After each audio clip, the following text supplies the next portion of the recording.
O tema da nossa lição, lição número 12, tem a ver com dízimo. Portanto, se é um imposto ou se é um ato de culto.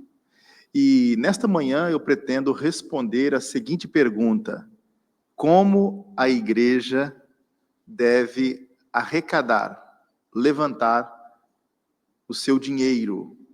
Como que a igreja poderá fazer isso à luz da palavra do Senhor? Só para os irmãos terem uma ideia, nós temos, na sequência do fim da era apostólica, porque nós temos o período da entrega da revelação, da Escritura, desde o Velho Testamento, atravessando também depois, no primeiro século, o Novo Testamento, Jesus e os apóstolos. Temos então a mensagem dos evangelhos e das epístolas. E depois da morte dos apóstolos, nós temos aquele período chamado período dos pais apostólicos, dos discípulos dos apóstolos, e o período dos pais da igreja, que na teologia chamamos de patrologia, ou no estudo dos pais da igreja. Então eu fiz questão de dar uma vista de olhos naquilo que os cristãos, com a Bíblia completa na mão, como é que eles reagiram a essa questão da contribuição já no contexto da nova aliança, no contexto da igreja cristã. E eu, por exemplo, descobri nos pais da igreja homens como Inácio de Antioquia, que foi um mártir da igreja, que morreu pela causa do evangelho. Este homem, ele interpreta literalmente a ordem de Jesus, o modo como ele vê que se deve dar para a igreja. Ele interpreta literalmente a ordem de Jesus de dar tudo. É assim que ele entendia. Para o bem da igreja, e não apenas uma 10ª, não apenas o dízimo. Ele vai escrever isso, por exemplo, no livro que ele combate as heresias. Também um outro muito conhecido chamado Boca de Ouro, o maior pregador da patrística do período dos pais apostólicos, que foi João Crisóstomo. João Crisóstomo, que escreveu excelentes comentários, de vez em quando eu estou pregando uma carta, como carta aos Gálatas, eu gosto muito de ler o que escreveu João Crisóstomo, porque ele já é daquela linha dos intérpretes literais, ou seja, que segue uma linha de interpretação não alegórica, mas lendo o texto bíblico, procurando seu sentido óbvio, natural, histórico e gramatical. Já começa com este homem que era um expositor da Escritura. E ele, lendo o Novo Testamento, ele presumia que a prática do dízimo era de significância contínua para a igreja, lamentando aqueles que davam pouco ou nada, e certamente não 1/10 ou uma 10ª dos seus rendimentos, ou o dízimo. Ele quer dizer o seguinte, que o referencial da contribuição básico é o dízimo, mas o Novo Testamento ainda vai além disso. Ele vai na mesma linha do Inácio de Antioquia. E ele estava a dizer que ele lamenta que muitos dão pouco ou nada para a igreja, mas nunca numa perspectiva legalista, porque ele está dentro do contexto da nova aliança, de não imposição conforme o tempo da lei, que havia punições. Nós não estamos na velha aliança, estamos na nova aliança. É o princípio da generosidade que está guiando a mente desses homens aqui. Um outro muito conhecido, dois, na verdade, grandes teólogos já do 4º, 5º século, tem o chamado São Jerônimo pelos católicos, mas é o Jerônimo, aquele tradutor da Vulgata Latina, que traduziu a Bíblia do grego para o latim, e se tornou a Bíblia tradicional da Igreja Católica Apostólica Romana, que é a Vulgata do Jerônimo. Este homem, juntamente com Agostinho de Hipona, o doutor da Igreja, eles admitiram que se os cristãos não estão dispostos a se abster de bens físicos, eles deveriam pelo menos dar o dízimo. Então, qual é a visão deles? O Inácio de Antioquia diz: dá tudo pela causa de Cristo, o que for necessário. Você não tem que abrir mão de todos os seus bens, mas tudo que tiver ao seu alcance, dá o que você puder para investir no reino. Essa é a visão do Inácio. A visão do Agostinho é o seguinte: se eu não consigo dar, pelo menos o dízimo. Então, eles estão todos na mesma linha. O mínimo que se pode fazer, sendo legalista, seria o dízimo. A visão desses pais da igreja já no período, já na era cristã, não é? Pós o final do cânon do Novo Testamento. Mas isso não é Bíblia. Isto é como a igreja, no início, interpretou a Escritura, o modo correto de fazer a contribuição para a causa do Evangelho para a igreja. Como é, então, que a Bíblia trata esse assunto? Como é que nós, igreja, podemos levantar o nosso dinheiro? Temos alguns exemplos, eu vou citar aqui um texto bíblico conhecido nosso, que é Malaquias 3. Deixa lá aquele texto que depois eu vou citá-lo também. Malaquias 3, versículos 8 ao 12. Eu vou pedir apoio também para que todos possam acompanhar as leituras, serão muitas. E eu vou deixar gravado essa aula, porque eu vou citar textos que eu não terei tempo de ler e o irmão poderá depois somente confirmar e aprofundar seu conhecimento. Então, primeiramente, antes de nós entrarmos sobre como devemos contribuir para a igreja, e estamos a falar de dízimo, o que é dízimo? Então, vamos ler ali Malaquias 3, versículos 8 ao 12. O texto ali do profeta Malaquias, capítulo 3, versículos 8, diz o seguinte: roubará o homem a Deus? Todavia, vós me roubais e dizeis: em que te roubamos? Nos dízimos e nas ofertas. Com maldição são amaldiçoados, porque a mim me roubais, vós, a nação toda. Trazei todos os dízimos à casa do tesouro, para que haja mantimento na minha casa. E provai-me nisto, diz o Senhor dos Exércitos, se eu não vos abrir as janelas do céu, e não derramar sobre vós bênção sem medida. Por vossa causa repreenderei o devorador, para que não vos consuma o fruto da terra. A vossa vide no campo não será estéril, diz o Senhor dos Exércitos. Todas as nações vos chamarão felizes, porque vós sereis uma terra deleitosa, diz o Senhor dos Exércitos. Quando vamos para o Velho Testamento, vemos textos como este, e vemos também Provérbios, conhecidíssimo texto de Provérbios, capítulo 3, versículo 9. Este princípio que já vemos também nos livros poéticos. Eu vou ler também para reforçar nossa mente nesses textos bíblicos, para enchê-la de informação. Diz assim, Provérbios 3, 9, honra ao Senhor com os teus bens e com as primícias de toda a tua renda. E o versículo 10 também, e se encherão fartamente os teus celeiros e transbordarão de vinho os teus lagares. Note que no livro de Provérbios e aqui em Malaquias, esta lógica de sermos generosos, de contribuirmos com o dízimo, e a lógica de que nós temos um Deus que nos protege, que nos abençoa, isto é óbvio no Velho Testamento e não tem como negar este facto. O dízimo, ele é 10ª parte de tudo aquilo que é devolvido ao Senhor, e vemos isso claramente estabelecido e regulado na lei do Senhor. Isto é ordenado em Levítico, por exemplo, 27, versículos 30 ao 32. No Antigo Testamento, o dízimo de Israel, ele era entregue para o sustento dos levitas. Lembrando que, na conquista do Senhor da terra de Canaã, através do seu servo Josué e dos exércitos de Israel, quando foi a distribuição das heranças para as tribos, os levitas, que foram distribuídos em cidades refúgio, espalhados pela terra de Israel, e com o propósito ordenado por Deus de cuidarem do culto, de cuidarem de todo o aspecto religioso da vida do povo de Deus, sobretudo os descendentes de Arão, da tribo de Levi, que cuidariam, portanto, do sacerdócio, do trabalho de mediação entre Deus e o povo. Este povo, esta tribo do povo, não receberia uma herança material e dependeria da generosidade de todas as demais tribos. Mas há um princípio por detrás, aquela ideia de que todo primogênito será entregue ao Senhor, já antes desta orientação bíblica. A ideia de que as primícias pertencem ao Senhor e também nossos filhos. Então, todo primogênito tinha que ser dado para servir lá ao Senhor.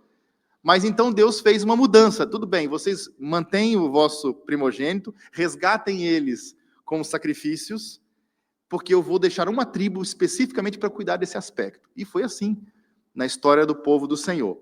Então, o dízimo era para, primeiramente, o sustento dos levitas, está em Números 18, 21, dos sacerdotes, Números 18, 28, para também o auxílio de refeições sagradas. Havia certos rituais no antigo templo, tabernáculo e templo, rituais sacrificiais, ofertas de manjares, ofertas de bebidas, ofertas diversas, e algumas delas o ofertante participava também de uma refeição no ato de culto. Isso já havia no Velho Testamento.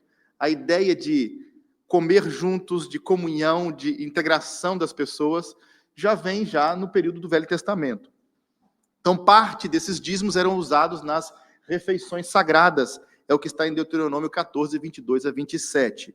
Também para socorrer pobres, órfãos e viúvas. Deuteronômio 14, 28 e 29. Eu estou citando rapidamente, não estou a ler convosco, porque senão nós iríamos ficar aqui até por volta das 4 da tarde, tá bem?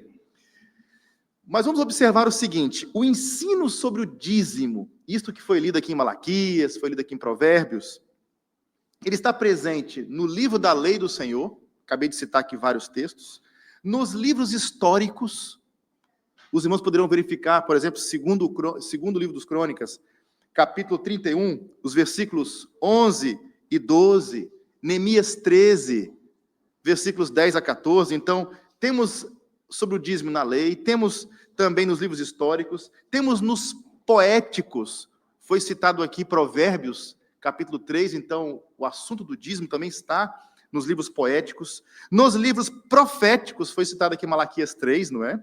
E é ensinado também nos evangelhos, fundamentalmente Lucas 11:42 e Mateus 23:23, são textos relacionados. Devíeis fazer estas coisas sem omitir aquelas palavras de Jesus, confirmando a prática do dízimo, dizendo que devemos fazer isto, mas não omitindo o mais importante da lei. Não é? E vamos daqui a pouco ler esses textos. Também vemos isso nas epístolas. Lá em 1 Coríntios, capítulo 9, dos versículos 1 ao 14, o apóstolo Paulo vai fundamentar o sustento dos ministros da palavra com base na lei levítica do sustento dos sacerdotes. Os pastores não são sacerdotes. Todo crente é sacerdote. Mas o ministério pastoral, acerca do cuidado do culto, do serviço religioso, no sentido de pregação, essa palavra religião pode causar confusão na sua mente, mas o serviço de culto, de pregação do evangelho, de missões, de evangelização mundial, de plantação de igrejas, de dedicação exclusiva ao ministério, isto é sustentado com o mesmo princípio, e Paulo vai demonstrar isso, vamos aqui ler esses textos na sequência também, quando eu falar sobre o dízimo no Novo Testamento. Nós também temos esta noção do dízimo, não apenas ali no texto de 1 Coríntios, mas também em Hebreus capítulo 7.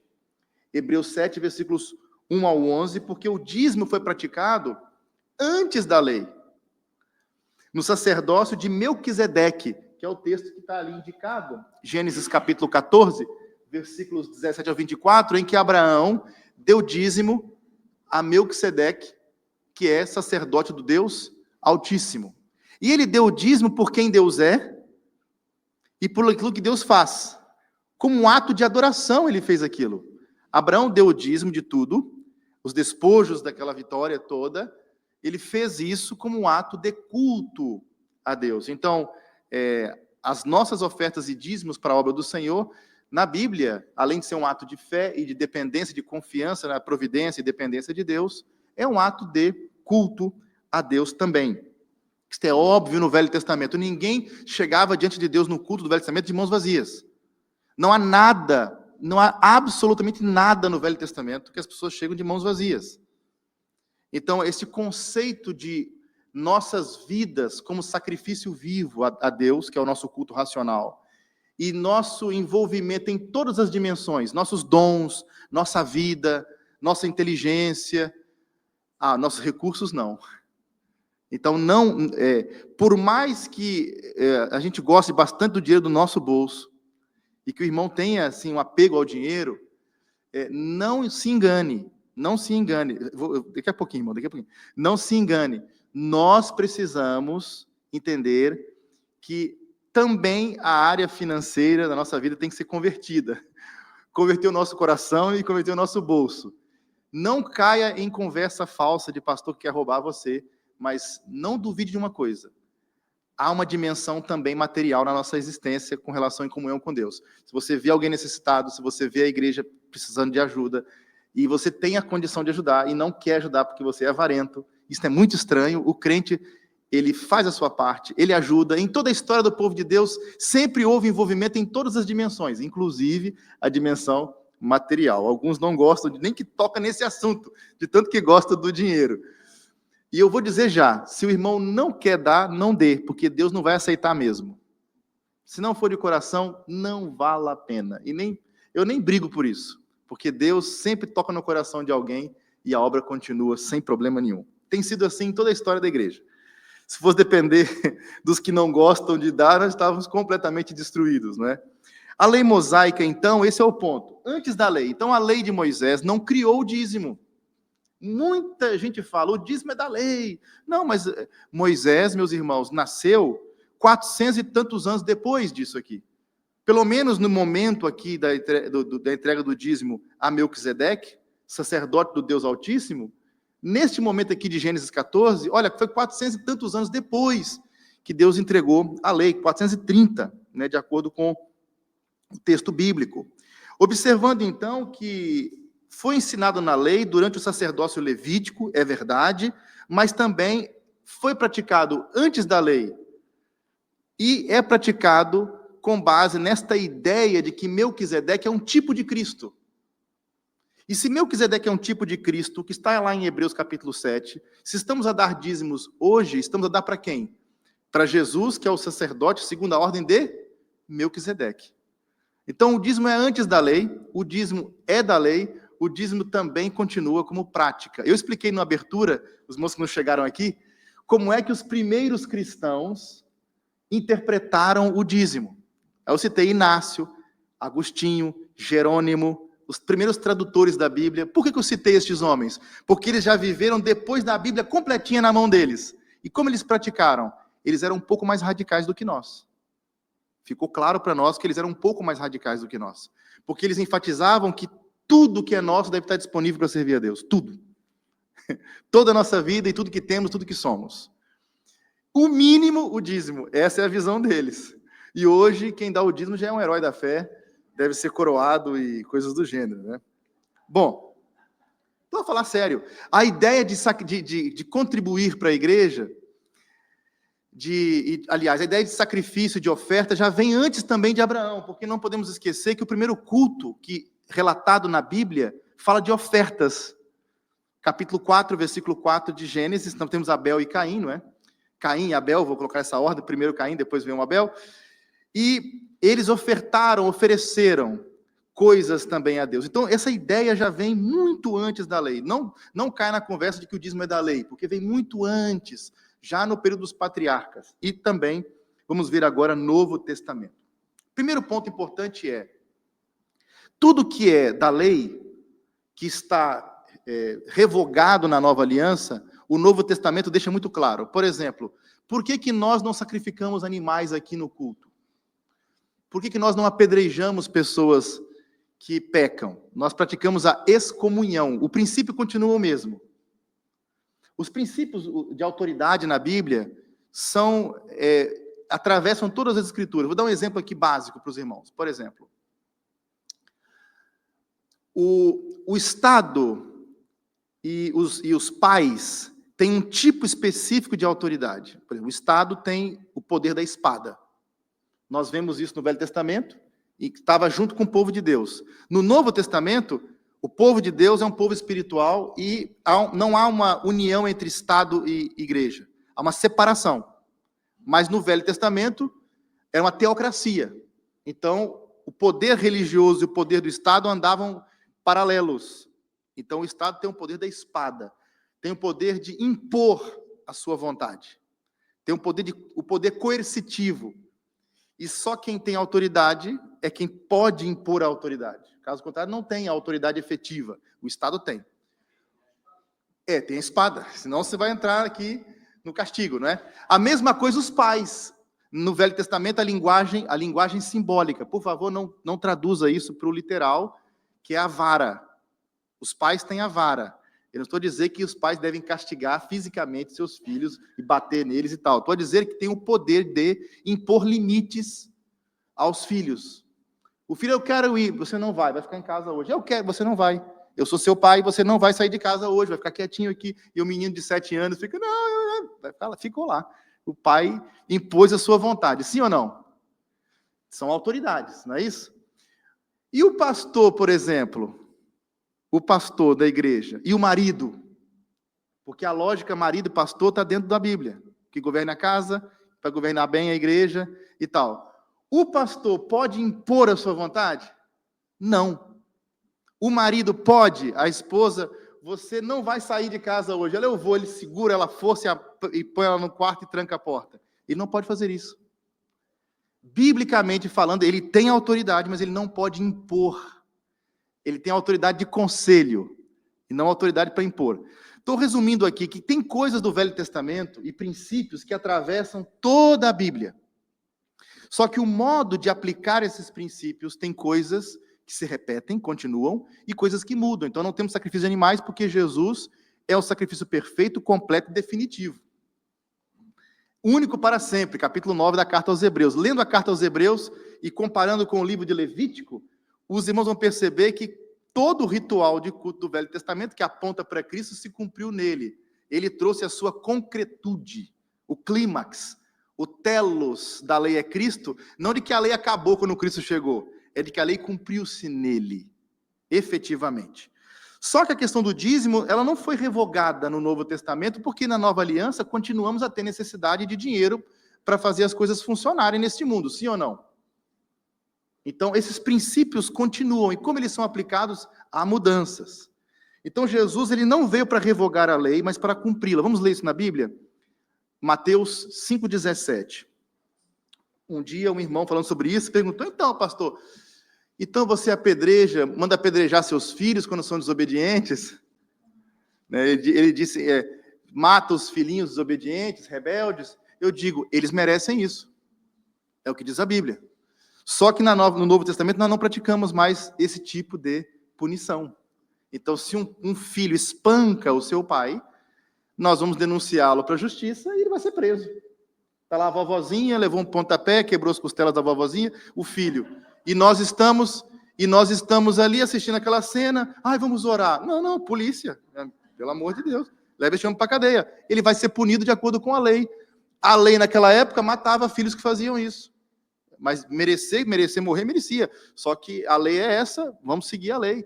Né? Portanto, só para os irmãos perceberem que o Novo Testamento não dá à igreja o poder de fazer isso. Então, não tem santa inquisição na igreja. Tá? Não adianta me chamar de inquisição, porque não existe isso. Mateus 5,17. Eu queria que algum voluntário lesse para nos ajudar.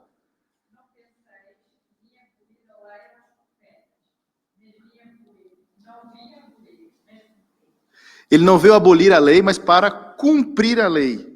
Ele não condena a prática do dízimo. Vamos ler isso em Mateus 23. Eu vou pedir para a nossa irmã, que já está com a Bíblia aberta já em Mateus 5, só para dar um salto para Mateus 23, irmã Ana, por favor, leia também. Novo Testamento, tá bem? Ainda aqui num período que não foi inaugurada a nova aliança, mas já está aqui num contexto, porque quando Mateus escreveu esse evangelho, ele escreveu muito depois da obra de Cristo, então ele está fazendo discipulado da igreja também com esse evangelho. Vamos ler então Mateus 23. Uhum.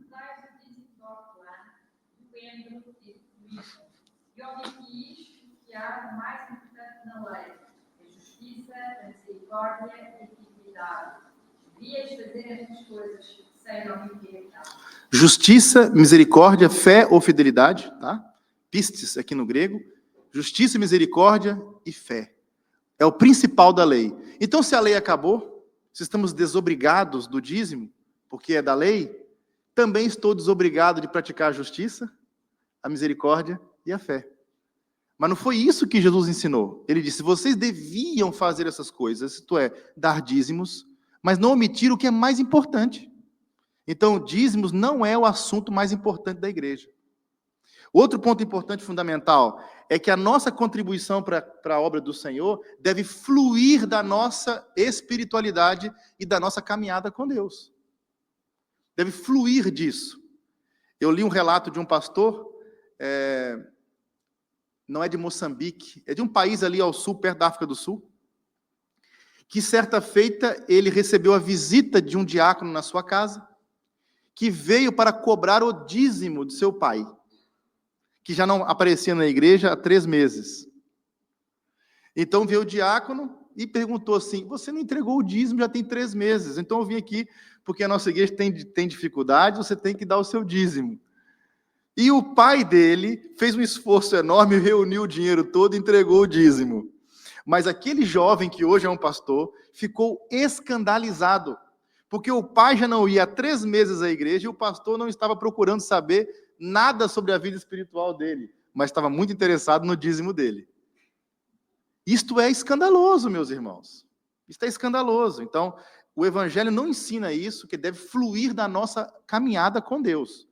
A nossa contribuição e tudo isso. Existe um aspecto de envolvimento afetivo, amoroso, é uma contribuição generosa, não é uma coisa que está ali um legalista, no Novo Testamento, né, os delegados saindo para fiscalizar e pegar o irmão na esquina, não é dizimista, você e tal. Não é esse o padrão do Novo Testamento, não é? Outro detalhe importante agora, que é 1 Coríntios 9, versículos 9 ao 14. Eu queria ler com os irmãos esse texto.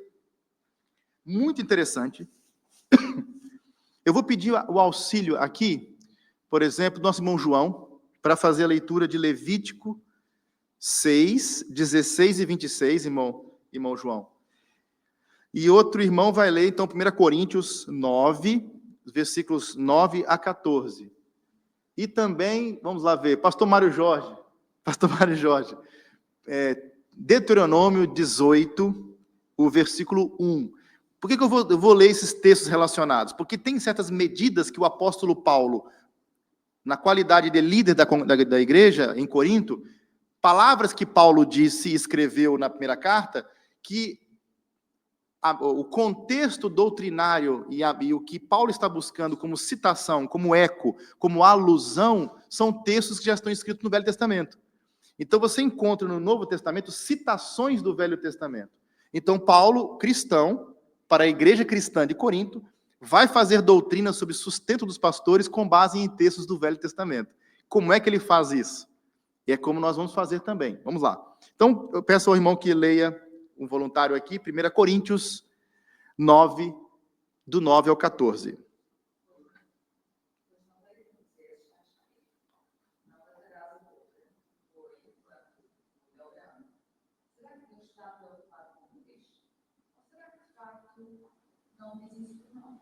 Uhum. É claro que em nosso louvor isso está escrito, pois quem lava a terra deve cuidar do grão, com a esperança de participar da colheita. Se semeamos entre vós as coisas espirituais, nada mais que vos cuidamos dos materiais. Fantástico. Se outros participam desse direito sobre vós, não teríamos nós ainda mais, mas nunca exercemos tal direito. Antes de tudo estudar, não tocarmos tão pouco com o Evangelho de Cristo. Os hebreus, os que trabalham, o que é sagrado, comem e é tempo. E os que servem no altar participam do que ali é oferecido. Assim o Senhor também ordenou aos que ensinam o Evangelho, que vivam o Evangelho. É muito interessante que Paulo está usando toda a base do culto levítico, os que servem no altar, comem do altar, a lei de Moisés diz isso, atarás a boca do boi que debulha, eu estou a trabalhar, não posso comer, e ele fala de direito, o direito ministerial. Este é um tópico que nós temos, por exemplo, na declaração de fé, se pegarmos, por exemplo, de New Hampshire, 1833, que nós não encontramos na nossa, da Convenção Batista Portuguesa. Alguém na edição teve uma ideia genial. E aí, qual é o problema disso? Que tem coisas na mente daqueles teólogos de 1833 que o irmão, ao ler aquela palavra, não gostei muito dessa coisa de prerrogativas. Eu não gostei muito dessa coisa de direitos. Não é que o homem vai reivindicar, ele abriu mão do direito, não é um direito que ele vai impor.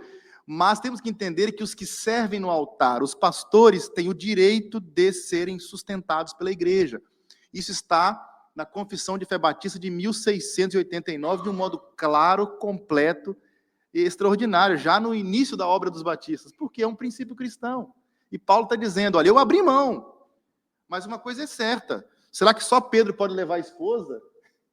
Eu não posso ter uma e não posso comer também? Quer dizer, se eu estou dando para vocês o espiritual, estou suando por vocês, e vocês não podem me alimentar das coisas materiais, é uma troca justa, é ou não é? É o que ele está dizendo aí. Por exemplo, vamos ler aqui os textos de Levítico, então, 16, 26. Irmão João, por favor. E o restante dela comerão Arão e seus filhos. Asmo se comerá no lugar santo, no pátio da tenda da congregação o comerão. O ordenado não se comerá. A sua porção das minhas ofertas queimadas. Coisa santíssima é, como a expiação do pecado e como a expiação da culpa. No varão, entre os filhos de Arão... É o 16 e o 26. Senão vamos ler muita coisa aí, vai lá. Tem muita lei aí, vai lá. Sim, tá bem. O sacerdote que oferecer pelo pecado a comerá. No lugar santo se comerá, no pátio da tenda da congregação. Foi daí que ele tirou a ideia de comer do altar. E, por favor, pastor Mário, o 18:1 de Deuteronômio. 18:1. Os sacerdotes levitas e toda a tribo de Levi não terão parte nem herança com Israel. Comerão das ofertas queimadas ao Senhor e da herança dele. E aí Paulo usa esta linguagem: não sabeis vós que os que prestam serviços sagrados do próprio templo se alimentam? E quem serve ao altar, do altar tira o seu sustento. Assim ordenou também o Senhor aos que pregam o evangelho que vivam do evangelho. Então, a mesma base de sustentação dos sacerdotes do Velho Testamento está sendo usada para missionários, pastores e aqueles que vivem integralmente do evangelho no Novo Testamento. Vemos isso, por exemplo, em 1 Timóteo 5,17. Os que se afadigam na palavra e na doutrina são dignos de redobrados honorários. O princípio é o seguinte: há presbíteros na igreja que trabalham fora e se dedicam menos porque tem pouco tempo, mas há aqueles que se dedicam exclusivamente. Geralmente, os que se dedicam exclusivamente são os pastores principais, que são sustentados pela igreja, portanto, seria o pastor principal, o que se afadiga na palavra e na doutrina, e ele tem mais autoridade que os outros, por quê? Porque ele é um pastor maior do que os outros? Não, é porque ele prega mais regularmente e adquire autoridade ao longo do tempo. É natural que isto aconteça. E ele é mantido assim, vemos isso no Novo Testamento, Timóteo e outros que viviam integralmente da obra. É justo e lógico, então, que os membros de igrejas locais separem fielmente, uma porcentagem regular do fruto de seu suor e partilhe com aqueles que estão suando por eles no contexto da igreja. Mas um texto bíblico aí é Gálatas 6, versículo 6. Antes de nós entrarmos aqui no outro ponto, eu estou falando no Novo Testamento, porque geralmente ficam só a pedir Novo Testamento. O princípio está aqui também no Novo Testamento. O referencial vem do Velho e o princípio continua, tá bem? Temos aqui um casal novo na congregação. Não estava à espera de vê-los hoje. Que o Senhor abençoe. Irmão Tiago, irmã Lídia. Lá ao fundo, caladinhos, não é isso? Então, eu vou pedir aos irmãos para que alguém possa ler, por favor, auxiliando, Gálatas 6, versículo 6.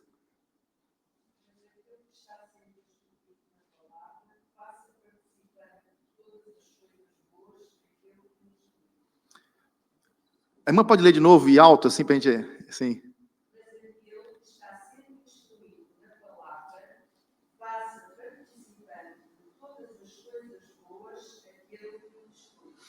É uma troca justa, mas não deve ser visto como barganha ou como troca. A pessoa está fazendo aquilo para ganhar dinheiro. Péssima essa ideia. Não é esse o ponto. O ponto é, aquele que está instruindo vocês na palavra, é justo, é bom, que vocês também partilhem com ele as coisas boas que vocês têm. Assim como ele está dando dos tesouros espirituais, repartam dos vossos também, não deixando faltar o pão de cada dia para ele, ajudando, socorrendo quando é necessário. Esse é um princípio que nós vemos claramente no Novo Testamento. Um outro ponto importante é que o fundamento do culto não mudou. A forma do culto do Antigo para o Novo Testamento mudou, sim ou não? O que os irmãos acham? Antigamente sacrificávamos os animais. Hoje Cristo é sacrificado diante de nossos olhos, como está na carta aos Gálatas, capítulo 3. Então, a forma e a liturgia mudou, mas a função do culto continua sendo a mesma. Então, o culto levítico aqui com os rituais já não existe, mas o princípio de adoração continua. Então, o dízimo levítico, ele era segundo a ordem de Arão, que era transitória. Contudo, o dízimo cristão pertence à ordem de Melquisedeque, tipo de Cristo, que é um sacerdote eterno. Portanto, anterior à entrega da lei de Moisés. Então, hoje dedicamos dízimos a Cristo, que não veio da linhagem de Levi, mas da ordem de Melquisedeque. Esta é toda a lógica que nós construímos no Novo Testamento, tendo em conta o princípio da mordomia, de que Deus é dono de tudo, e tudo que temos, tudo que somos, nós devemos a Ele, portanto, devolvemos uma parte, gerimos nossos recursos de modo a abençoar também a obra do Senhor. A igreja do Novo Testamento, então, ela é sustentada em todos os seus ministérios como ela era sustentada no Velho Testamento. Tudo que era necessário para o culto funcionar do Velho Testamento, havia uma série de necessidades. Hoje temos outras necessidades, eu digo que temos mais necessidades, porque havia um templo só no Velho Testamento. Era centrípeta, quer dizer, centrava-se tudo em Jerusalém. Agora é centrífuga, né? Espalha-se. Agora temos templos espalhados em toda parte, em todo mundo, e quanto mais lugares de culto, melhor. São necessidades menores, pequenas, mas que aqueles membros é que sustentam. Não é o Estado que paga nossas contas. Eu gosto muito da Igreja Católica, Romana e tal, porque... Mas também tem a contribuição lá. Só que temos aqueles apoios, Estado por detrás, dando todas as facilidades. Não é? Se nós quiséssemos construir um templo do zero aqui em Sete Rios, em algum terreno, teríamos muita dificuldade, mas se a Igreja Católica quiser, ela vai encontrar um jeito. E vai ter apoio para isso. Nós não temos essa união com o Estado. Quem sustenta a obra somos nós mesmos, os próprios membros da congregação. Portanto, no Novo Testamento, o dízimo ele deve ser utilizado para promover a propagação do Evangelho, sustentar o culto, os obreiros e missionários e socorrer os necessitados. Esse é um ponto fundamental também que vemos no Novo Testamento. E tem, para além do dízimo, as ofertas voluntárias, porque vós me roubais nos dízimos e vós me roubais nos dízimos e nas ofertas alçadas. Isso está lá em Malaquias. A oferta é para além do dízimo. E nós vemos isso na Bíblia Sagrada. Paulo, por exemplo, fala disso em 1 Coríntios 16, versículos 1 e 2, e 2 Coríntios, capítulo 8, dos versículos 1 até o 15. Ele vai dizer assim: quanto à coleta para os santos, fazei vós também como ordenei às igrejas da Galácia. No primeiro dia da semana, cada um de vós ponha de parte, em casa, conforme a sua prosperidade, e vá juntando, para que não se façam coletas quando eu chegar. No domingo, mostrando que era parte do culto, mostrando que essas coletas aconteciam no ambiente da igreja, e esta aqui tinha uma finalidade específica, era para socorrer necessitados na Judéia. Então, o que seria uma oferta especial, oferta alçada? Tem muito a ver com projetos específicos da igreja. Sustento, por exemplo, de um missionário fora da igreja. Projeto de construção de alguma coisa na igreja. Alguma necessidade urgente. Nós tivemos aí uma enchente no Brasil, recentemente, tivemos problemas sociais. Então, o povo se mobiliza e faz uma oferta especial. Isso não é o dízimo. O dízimo é para manutenção do culto, da pregação regular do evangelho naquela igreja, dos obreiros daquela igreja, dos trabalhos daquela comunidade. Mas a igreja não é só isso, ela também se envolve em dimensões maiores para fora e ela se mobiliza. E Paulo fez isso, ele saiu pelas igrejas pedindo ajuda. Irmãos, assim como Deus foi generoso convosco, ajude os irmãos da Judéia, estão passando fome lá. Portanto, há crises, houve uma estiagem, houve fome na terra, faltou comida, literalmente. Então, a igreja se mobiliza também para socorrer, para aliviar aqueles que têm necessidades. Historicamente, a igreja sempre fez esse tipo de coisa. Então, enquanto o dízimo depende da nossa fidelidade, dízimo depende da nossa fidelidade, oferta depende da nossa generosidade. Então, quando eu não dou o dízimo, eu estou sendo infiel. Quando eu não dou uma oferta, eu não estou sendo generoso. Se eu tenho para dar e não quero, eu não estou sendo generoso. Basicamente, esse é o princípio. Porque diz a Bíblia, cada um contribua segundo tiver proposto no coração, não com tristeza ou por necessidade, porque Deus ama a quem dá com alegria. Isso agrada a Deus, 2 Coríntios 9, versículo 7. E os cristãos acabam dando em proporção à sua renda, e os ricos acabam dando mais. Sim ou não? E aí a gente olha para a oferta do rico. Mas Jesus, ele vê a oferta de cada um. E nós vemos isso, por exemplo, naquela viúva pobre, que lá em Lucas 21, do 1 a 4, né? Lucas 21, 1 a 4, ou Marcos 12, lá no finalzinho. Jesus ficou olhando ela indo em direção ao gasofilácio. Ela pôs uma moedinha lá. E alguém poderia pensar assim, isso não vale nada. Mas ela deu tudo que tinha. Ela fez um ato sacrificial sendo pobre. E às vezes olhamos só para aquilo que os ricos estão a fazer na igreja. Mas em muitas ocasiões, surpreendentemente, são os pobres que dão mais do que os ricos na igreja. As igrejas, em muitas partes do mundo, são sustentadas por pessoas pobres, pessoas humildes, que com muita dificuldade, com grande esforço, fazem o que está em 2 Coríntios 8, versículos 1 ao 5. Dão mais do que podem, dão sacrificialmente num ato de amor, de louvor ao Senhor. Então, quando Deus toca no coração do seu povo, é isso que acontece muitas das vezes, de forma impressionante. Pessoas pobres fazem coisas extraordinárias e fazem obras incríveis. Então, Deus pode usar todas as pessoas e Ele olha para aquilo que está sendo feito. E aqui vem o terceiro ponto antes do fim. Eu vou deixar para as perguntas para o final, tá bem? Transparência na prestação de contas. Está no Novo Testamento. Transparência na prestação de contas. Porque pessoas que se sacrificam para dar dinheiro para a igreja, com muito esforço, e depois o dinheiro é usado para fins esquisitos, não é? É usado de uma maneira irresponsável. E a Bíblia diz que isso é errado. Inclusivamente, o apóstolo Paulo, em 1 Coríntios 16, versículos 1 e 2, olha o que Paulo diz. Paulo era um apóstolo, não é isso? Depositavam tudo aos pés dos apóstolos, como está lá no Novo Testamento. Só que aqui Paulo está dizendo o seguinte, olha, e quando tiver chegado, enviarei com cartas para levarem as vossas dádivas a Jerusalém. Aqueles que aprovados, tinha Assembleia Geral lá para aprovar quem ia. Se convier que eu também vá, eles irão comigo. Uma comissão, um grupo que seria responsabilizado para guardar aquela oferta e fazer chegar no seu destino o valor que foi dado. Né, pelo caminho da viagem, desapareceu um pouquinho do dinheiro, foram fazer uma festinha. Não. O dinheiro que foi dado chegou no destino. Então, Paulo está dizendo, e esse é um princípio bíblico, por exemplo, eu vou ler outro texto, vamos ler aqui também, 2 Coríntios 8, que é muito importante, versículo 19 até o 21. Por que Paulo queria que mais pessoas estivessem juntas para poder tratar do dinheiro da igreja? Ele vai dizer o seguinte, não só isso, mas também eleito pelas igrejas para ser nosso companheiro no desempenho desta graça ministrada por vós, para a glória do próprio Senhor e para mostrar a nossa boa vontade.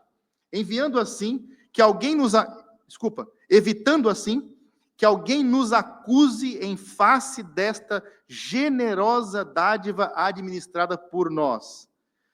Pois o que nos preocupa é procedermos honestamente, não só perante o Senhor, como também diante dos homens. Você vai lá, põe um dinheiro no altar e deixa que o pastor cuida, irmão. Não se preocupa não. Põe um dinheiro aqui, o pastor cuida. Quem já ouviu essa? O irmão dá e não se preocupa com isso não, olha. Dá, Deus viu, vai para casa e o pastor cuida e põe no banco. Não tem ninguém para acompanhar o processo. Porque o que importa é que Deus vê, o que importa é o que Deus sabe. Deus conhece tudo, vai julgar. Paulo está dizendo, não só perante o Senhor, irmão, como também diante dos homens. Tem que ter mais gente no processo. Para confirmar, para dizer, não, o dinheiro foi para lá mesmo. Eu estava junto, eu, ele, o fulano, o ciclano. Para testemunho. Isso é bíblico, irmãos.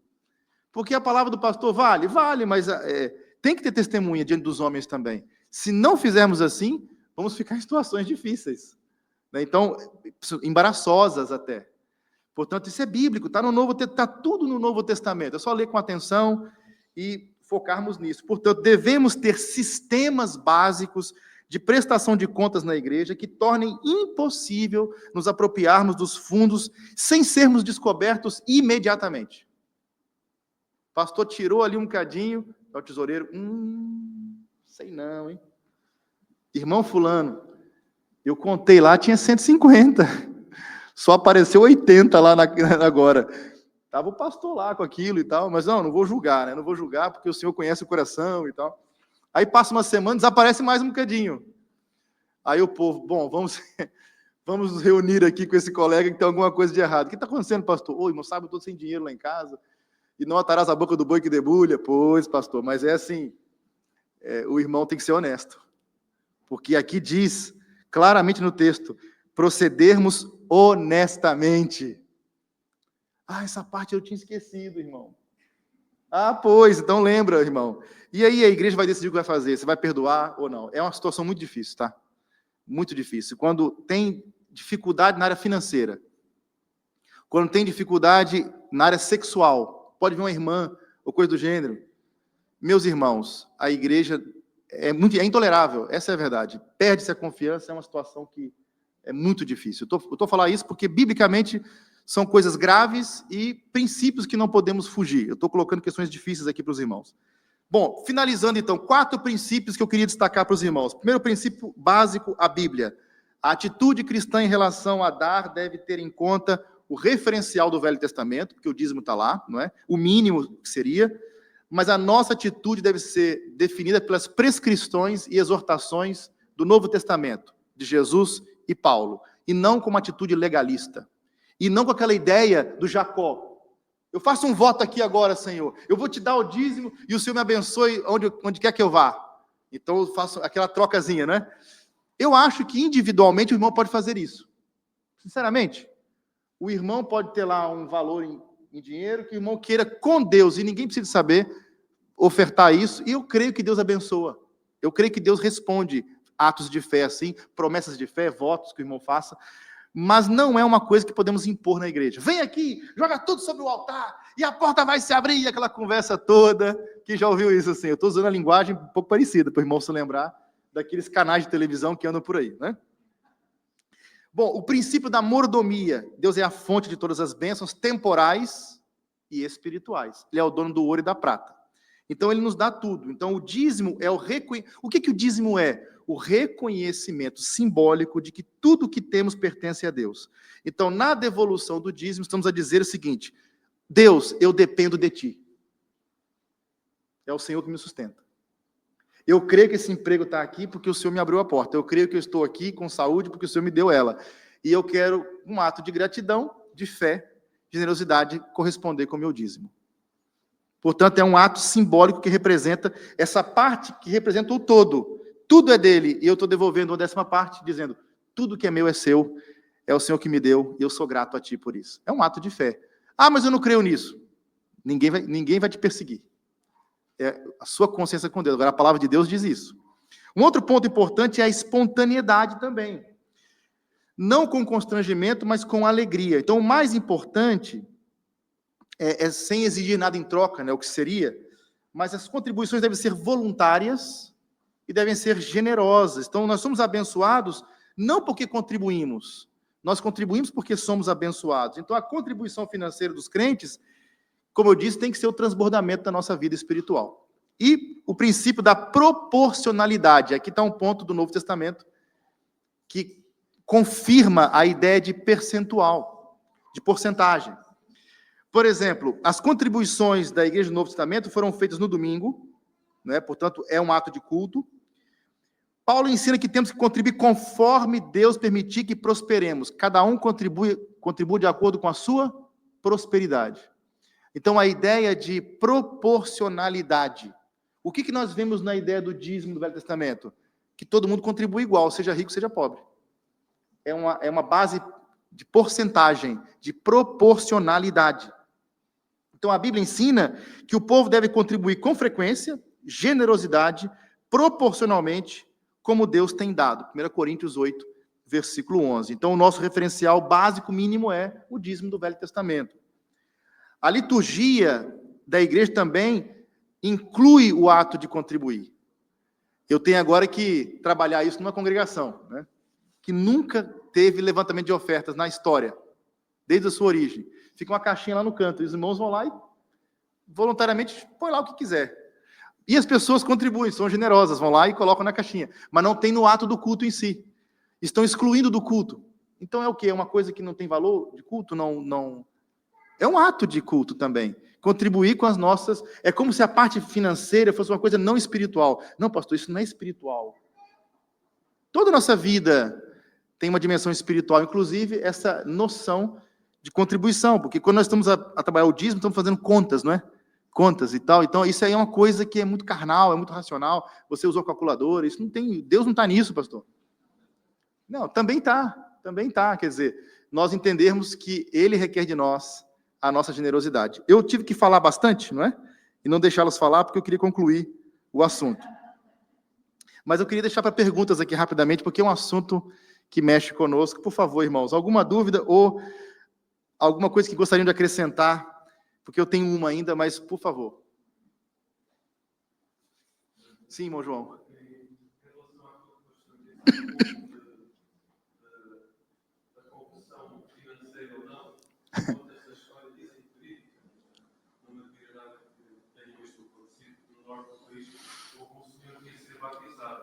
Então estava lá no Rio para ser batizado, depois quando eu ia para comunicar, o irmão disse, some, pastor, vai ao bolso, tira a carteira, agora já pode batizar.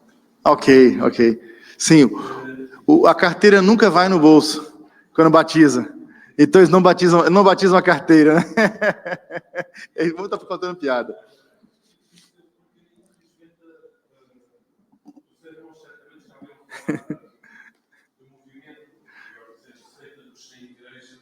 Desigrejados, né? Sim.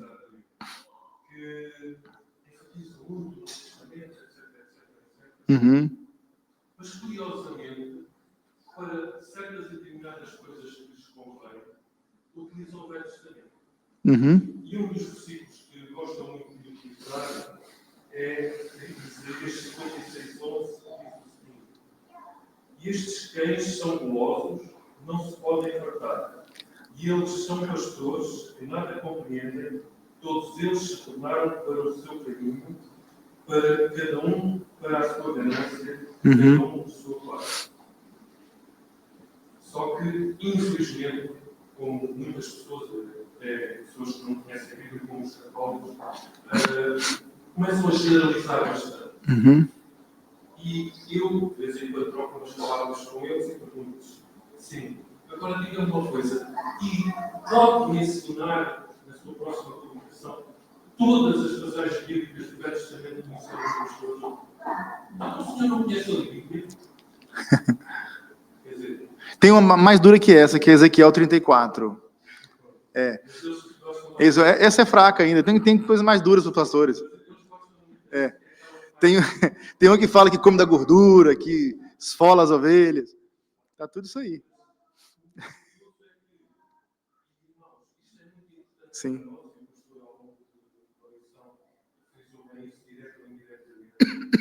Que não depende de nós. Depende da palavra do Senhor. Claro. E não depende de nós do contexto. O contexto é dado pela palavra do Senhor. E quando nós adulteramos as coisas do Senhor, esses, por exemplo, do movimento dos sem igreja, a coisa não pode dar certo. Sim. E depois ficam sem resposta a algumas perguntas. Sim. Mas Sim. Eu já perguntei diversas vezes e diversas pessoas desse movimento podiam, por favor, mencionar todos os versículos bíblicos no Velho Testamento que mencionam os pastores. Nunca mencionam. Claro, mas é assim, o movimento dos desigrejados, que é forte no Brasil, tem a ver com descontentamento, experiências traumáticas que muitos tiveram na igreja. O grande detalhe, e aqui nem precisava de entrar em pastores ou dízimo e coisas do gênero, somente o que significa igreja. Porque existe a questão de ontologia.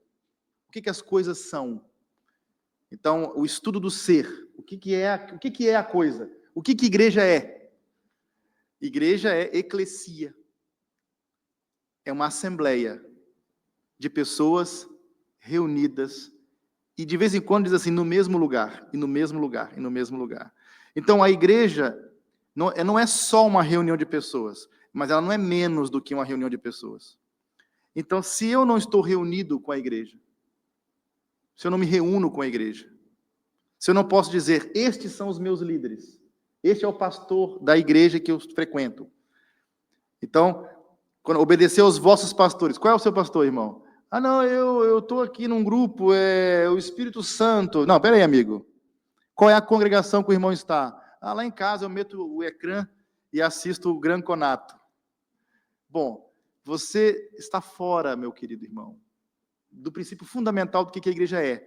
Então, a questão do dízimo vem depois, a questão dos pastores e quanto vai pagar ou não. Vai lá para a Assembleia Geral e briga, isso é muito dinheiro, isso não sei o quê, aí é outra conversa. Não é? Mas, basicamente, os desigrejados não têm amparo na Escritura. E sobre dízimo, irmãos, muitos usam muito a questão do Velho Testamento. Né? Tudo que é da lei, na graça intensifica, sim ou não? Na lei mosaica, se o homem fosse apanhado em adultério com 2 testemunhas, ele era apedrejado. Na nova aliança, se você cobiça e deseja, né, envolver-se efetivamente com aquela mulher, e Deus viu isso, você já não é inocente. O texto não quer dizer que é a mesma coisa. Quer dizer que você já não é inocente, já pecou também. Então, se no Novo Testamento, tudo que é da lei, na graça, amplia-se. Por que só o dízimo fica aquém da lei? Já reparou isso? Tudo que é da lei, não, isso é muito mais agora, é muito mais duro, não sei o quê. E a contribuição? Não, isso aí fica aquém da lei, pastor. Não, a lei acabou, pelo amor de Deus, isso aí não. Já muda a conversa, o mesmo discurso muda. E no Novo Testamento, o que nós vemos na igreja primitiva era Barnabé vendendo propriedades e dando para a igreja tudo. Então, é por isso que Inácio de Antioquia, com a Bíblia toda na mão, Inácio, não, Jesus mandou dar tudo que temos, tudo que somos, temos que dar para ele. Não só talentos e dons, como a vida toda e tudo que temos. Inácio partiu para isso. Aí temos aqueles homens que eram monges, né, no período da igreja. Agostinho disse, olha, se você não consegue dar tudo, pelo menos o dízimo. E isso ficou na história da igreja. As pessoas vão... É mais fácil gerir e um princípio de justiça interessante e tudo. Mas se você não quer dar também, ninguém vai te perseguir, né? Então, isso é um ponto importante. Nós não temos aquela ação efetiva de perseguição. Não gosto da ideia, e é muito comum no Brasil, ela sabe disso também, a ideia de algumas igrejas, até batistas e tudo, que você tem o mural dos dizimistas lá. Aí tem um nome falando, isso aqui dá. Eu não vi seu nome lá não, malandro. E você quer votar aqui e tal. Então, eu acho que isso não é muito interessante, porque não é assim que funciona, não é dar com a mão e a outra, né, tá para perceber? Portanto, são práticas para poder dizer o seguinte, não vem cantar de galo aqui, não. Então, mas são igrejas que funcionam, viu? A igreja é riquíssima, a primeira igreja batista de Vitória, ninguém mexe com aquilo, é potência. Mas todo mundo está lá, Mas eu prefiro não seguir esse caminho legalista. O maior dizimista para o menor, é do maior para o menor. É mesmo. Do maior para o menor, meus irmãos. Mas tem dizimistas lá que, olha, numa vida toda eu não ganho o que ele dá no mês. Eu tenho uns abençoados assim, não é? Bom, vamos orar ao nosso Deus, porque temos nosso cafezinho. E tendo alguma dúvida, depois procura o pastor e pergunta. Vamos orar. Ó Deus, obrigado pela sua palavra. Senhor, ajuda-nos na nossa fraqueza, falta de fé, a sermos generosos. E se há algum de nós que está a passar por lutas, dificuldades financeiras, ajuda-nos também, pois queremos, ó Pai, ajudar na sua obra. Não apenas para nós, que nós pedimos, mas também pela sua causa, pelo Evangelho, pelas necessidades do seu povo, pela obra do Senhor. Que cada um de nós seja, de fato, um instrumento do Senhor na evangelização e também, ó Deus, no sustento da sua obra e do culto.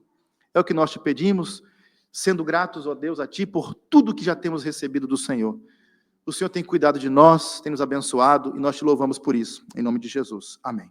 Então, até já. Senhor abençoe os irmãos.